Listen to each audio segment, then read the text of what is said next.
Alta cúpula do esporte estará amanhã em Belo Horizonte para definição do caso Zé Lucas. Baita reforço. Então, a alta cúpula do esporte embarca amanhã para Belo Horizonte para definir a situação do Lucas, que possivelmente deve ser a assinatura do contrato. Possivelmente já para selar a vinda do Zé Lucas para cá. Todo mundo que fala do Zé Lucas, inclusive quem trabalhou com ele, fala maravilhas dele. Eu e o Guilherme conversamos com uma pessoa que trabalhou com o Zé Lucas intensamente, viveu uma temporada quase toda lá com o Zé Lucas, mais de meia temporada na verdade, e falou maravilhas sobre o jogador. Não só da capacidade que ele tem hoje, mas também de uma projeção muito positiva com o que pode entregar. Então amanhã a alta cúpula do esporte estará em Belo Horizonte, possivelmente para selar o negócio. Outra informação que a gente acabou de trazer aqui, que foi repassada lá no Nossos Donos da Bola, da tela da Band, é de que o Cruzeiro, sem desespero, vai ao mercado tentar o empréstimo de um jogador para substituir o Peck. Eu citei aqui que eu acho que o negócio do Wesley pode ser retomado, mas é achismo, eu não tenho nenhuma informação nesse sentido. Eu estou tentando levantar agora se pode ser ele. Por que eu estou falando? Porque, coincidentemente, quando a gente começou a falar do caso aqui, Valuzia, o Diogo Rossi soltou a informação que ele foi oferecido ao Grêmio. Entendo o posicionamento do Cruzeiro, sem desespero, de maneira consciente, mas é emergencial, tá? O ponta agora é mais emergencial do que o 5. Antes dessa situação do PEC, que a gente falava que o 5 era emergencial, né?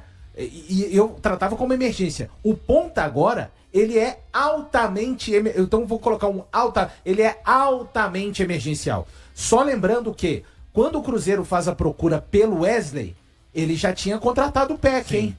Então eu vou soltar uma aqui, que o ideal mesmo seria o Cruzeiro ir atrás de 2, sabendo... Repito, hein? Eu tô usando do que o Cruzeiro faz. Mas eu sei que talvez o clube não consiga trazer nenhum, talvez.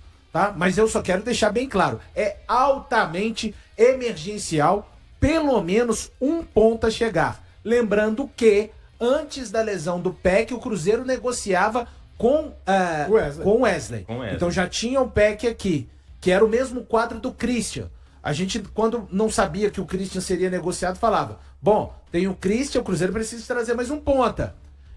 Aí foi o Christian pelo Peck. Ok, o Cruzeiro continuou no mercado, atrás do Wesley. E agora o Peck machucou. Então, o ideal, o mundo dos sonhos do futebol, era o Cruzeiro conseguir trazer 2. Eu não tô falando isso baseado na minha cabeça, não. Tô explicando aqui o porquê. Mas dificilmente vai conseguir até trazer um. Esse um é altamente emergencial. O que eu recebi de informação na hora do Donos da Bola? Que o Cruzeiro, eu perguntei, bom, agora o Cruzeiro, gastou 60 pila, mas o cara só joga daqui 6 meses. Por que 6? Porque janeiro não tem futebol. Então mesmo que ele se recupere, ele vai passar pelo período de preparação para começar no Campeonato Mineiro. Aí eu perguntei para uma pessoa do Cruzeiro.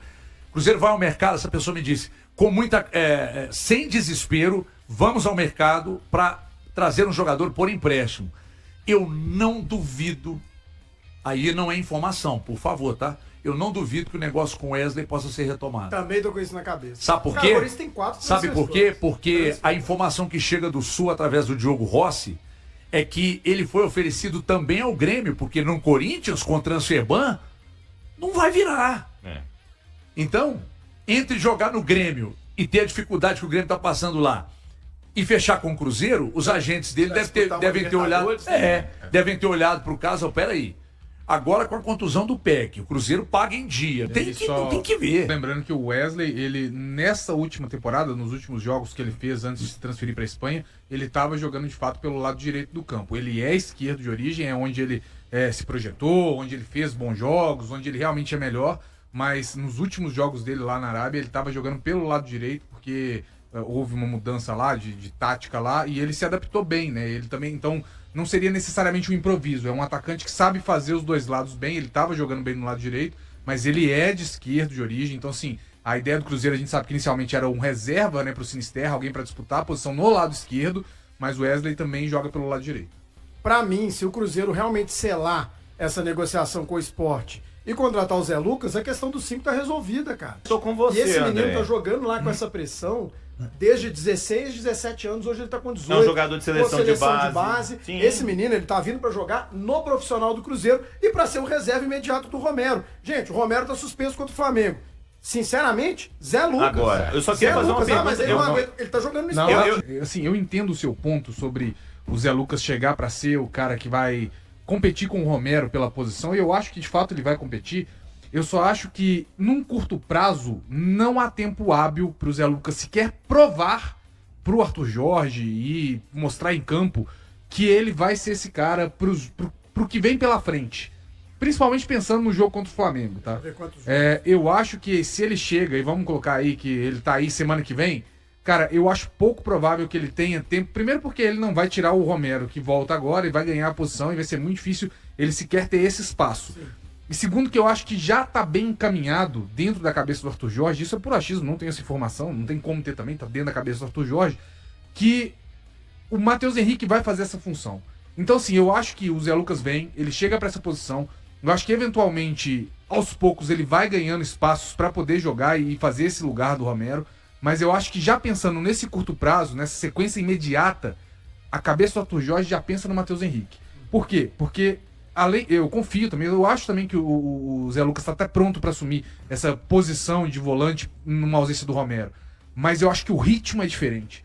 Porque, cara, a cobrança no Cruzeiro é diferente que no esporte, a pressão da camisa é diferente e o ritmo de Copa do Brasil, Libertadores e Brasileiro, praticamente sem tempo de treinar, sem tempo de descanso, vai fazer com que ele não seja a primeira opção agora. Eu acho que vai acontecer naturalmente, mas pensando já nos próximos jogos de Brasileiro, os 2 jogos contra a Chape, já no Flamengo, eu acho pouquíssimo provável. Eu tô muito com o Popó, eu acho, ninguém duvida da qualidade que ele tem, mas eu acho que ele não vai ter tempo. Daqui a pouco, até o jogo, se conseguir ter tempo até o jogo contra o Flamengo e provar pro Arthur, olha, a gente tá falando de uma nova reencarnação de um volante... Beckenbauer. Assim, de uma coisa absurda. É a reencarnação do Beckenbauer. Mas ele tá jogando se lá, conseguir, né? É que jogar lá, André, é bem diferente do que ele vai encontrar aqui. Tem jogador que é jovem, chega e resolve. Otávio, né? Solução do gol do Cruzeiro. Quantos anos? Tá vendo só? Ontem eu achei ele 19 bem ansioso, anos. viu? O que ele fez? O que ele fez na Bomboneira contra o Boca? Com Por paredes quantos em jogos campo. profissional? Então Não é não. atrocidade. Então O idade menino não. que é de seleção de base, destaque junto com o Pape, tá jogando há 2 anos no time titular do esporte. Olha, pode pra mim, a servir idade- pra ser reserva do Romero. Então, beleza, tá bom.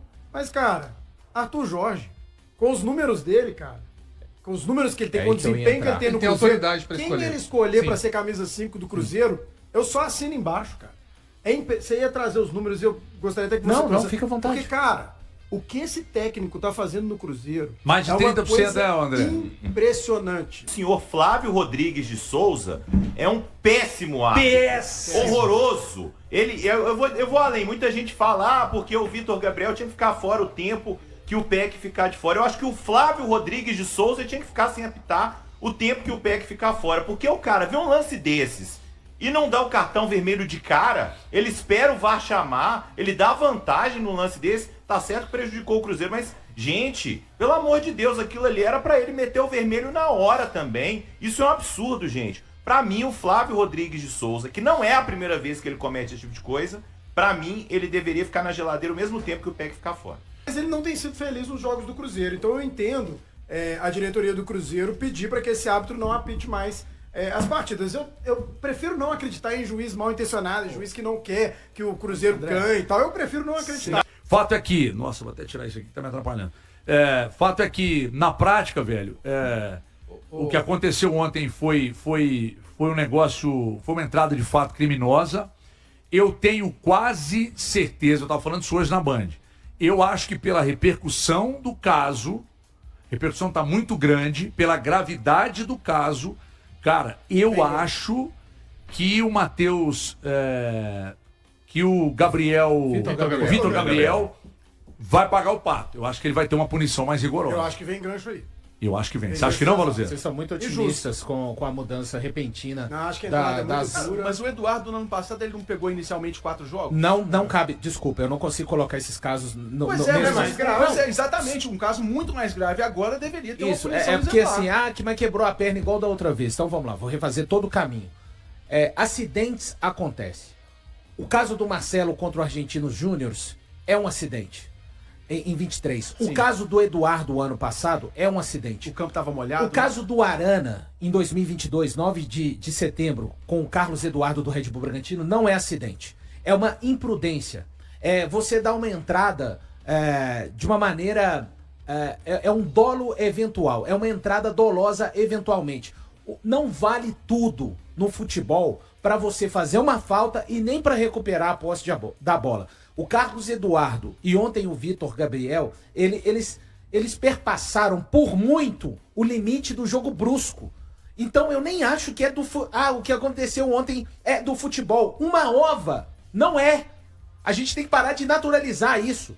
E eu não tô falando porque foi jogador. Eu tô citando um jogador do Atlético que ficou fora de uma Copa do Mundo. Mas nem quebrou a perna. Não precisa de quebrar. O Carlos Eduardo, ele não pode se jogar da forma que se jogou no Arana para recuperar a bola, para fazer a falta. Ponto. É essa discussão que a gente precisa de estabelecer. Porque o que aconteceu com o Peck, em algum momento, infelizmente, vai acontecer com um jogador de novo do Atlético ou um jogador do seu time, seja qual time for. Então o fato não é porque... Gente, o Fábio Santos esteve na Band hoje. Não é natural alguém achar que um cara daquele tamanho jogar a perna naquela altura que foi. E vou falar, hein? Alguém vai falar assim... já aconteceu o pior. Poderia ter sido ainda pior se o Peck fica com a perna presa no campo. Sim. A gente tá falando de uma imagem que talvez... já foi feia a imagem, tá? Mas quando eu imagino que ela poderia ainda ter sido. Então não é do jogo. O futebol tem disputas. Não é uma disputa natural. Não venham normalizar isso pra mim. E eu acho que tem que ser tomada uma atitude de quem não vai tomar atitude nenhuma, sabe? Que não tá nem aí pro futebol. O ano passado aconteceu com o Wanderson. Poderia ter acontecido do mesmo. Fagner com o também. Wanderson. Gustavo Gomes do Palmeiras fez a mesma do coisa. Fagner com Pote. A gente vê durante um campeonato É isso. inteiro muitas cenas dessas acontecerem. O jogador que faz, independente do cara ficar no jogo, primeiro, independente de não acontecer nada de grave, primeiro, o jogador tem que ser expulso imediatamente.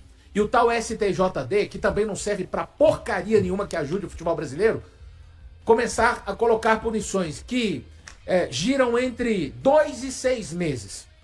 Aí eu não tô falando que não tem que marcar, eu não tô falando pra acabar com a carreira do Vitor Gabriel, a carreira dele não tem que acabar.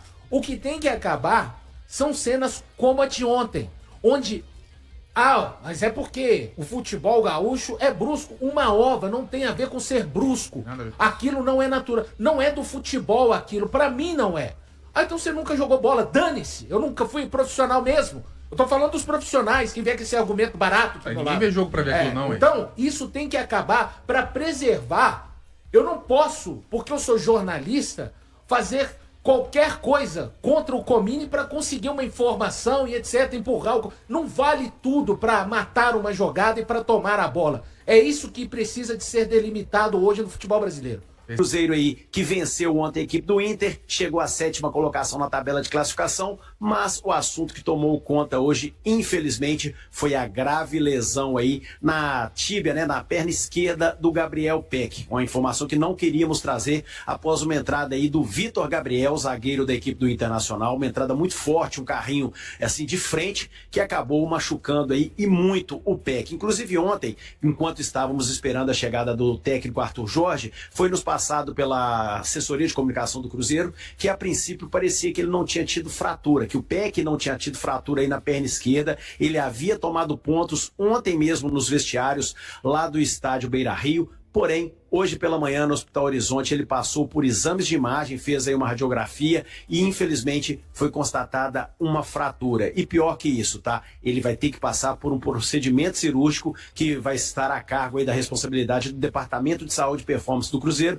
Certamente o Dr. Sérgio Campolina vai chefiar essa equipe aí que vai operar o Peck. Bom, o Cruzeiro ainda não informa o tempo que o Gabriel Peck vai precisar ficar parado, vai precisar ficar afastado aí até que ele se recupere da cirurgia, que faça aí a fisioterapia, que volte, né, a ter condições de jogo. Mas o tempo mínimo que a gente apurou com profissionais que estão acostumados com esse tipo de lesão, esse tipo de cirurgia, Gris, é de no mínimo 90 dias aí para que o Peck esteja de fato 100% pronto e liberado para a prática do futebol. Então, uma notícia que pegou todo mundo desprevenido, uma notícia muito triste e que o PEC aí se recupere o quanto antes. E agora, vamos ver o que o Cruzeiro vai fazer, né? Se ele vai ao mercado para buscar aí mais um atacante, uma vez que o PEC veio para suprir essa deficiência no ataque do Cruzeiro, principalmente pelo lado direito. E ontem ele estava até bem, viu? Errou um gol ali no início do primeiro tempo, não vinha comprometendo, pelo contrário, é uma das válvulas de escape do Cruzeiro. Porém, infelizmente, ele teve essa grave lesão constatada e agora vai precisar passar por cirurgia. Gabriel Peck falou pela primeira vez após sofrer a grave lesão na última rodada do Campeonato Brasileiro,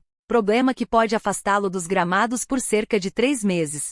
Em publicação nas redes sociais, o atacante agradeceu pela oportunidade de estrear oficialmente com a camisa do Cruzeiro na vitória sobre o Internacional e comentou o momento delicado da recuperação. Glória a Deus por tudo! Muito feliz por estrear com vitória por esse clube gigantesco. Agora é focar na recuperação e em breve estarei de volta. Obrigado por todas as mensagens de carinho. Me sinto muito feliz e amado por todos, escreveu o jogador. Durante o confronto no Beira-Rio na última quarta-feira, Gabriel Peck sofreu uma fratura na tíbia da perna esquerda.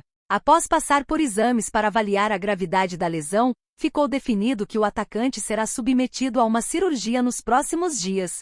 A lesão aconteceu aos 13 minutos da etapa final, quando Peck disputava a bola com o zagueiro Vitor Gabriel. O defensor do Internacional acertou em cheio a canela do atacante cruzeirense e acabou expulso pela forte entrada. Com muito sangramento na perna esquerda, Peck recebeu atendimento ainda no gramado e foi substituído por Bruno Rodrigues. Sem condições de permanecer no banco de reservas, o atacante deixou o campo amparado e seguiu para o vestiário, onde recebeu os primeiros cuidados médicos e levou pontos na perna lesionada. A partida marcou sua primeira atuação como titular pelo Cruzeiro em jogos oficiais, após já ter participado dos amistosos da equipe durante a pausa do Campeonato Brasileiro. E aí, galera, o que acharam? Deixem suas opiniões nos comentários. Não se esqueçam de deixar o like, se inscrever no canal e ativar o sininho para receber as notificações. Até mais, Nação Celeste! Vamos pra frente!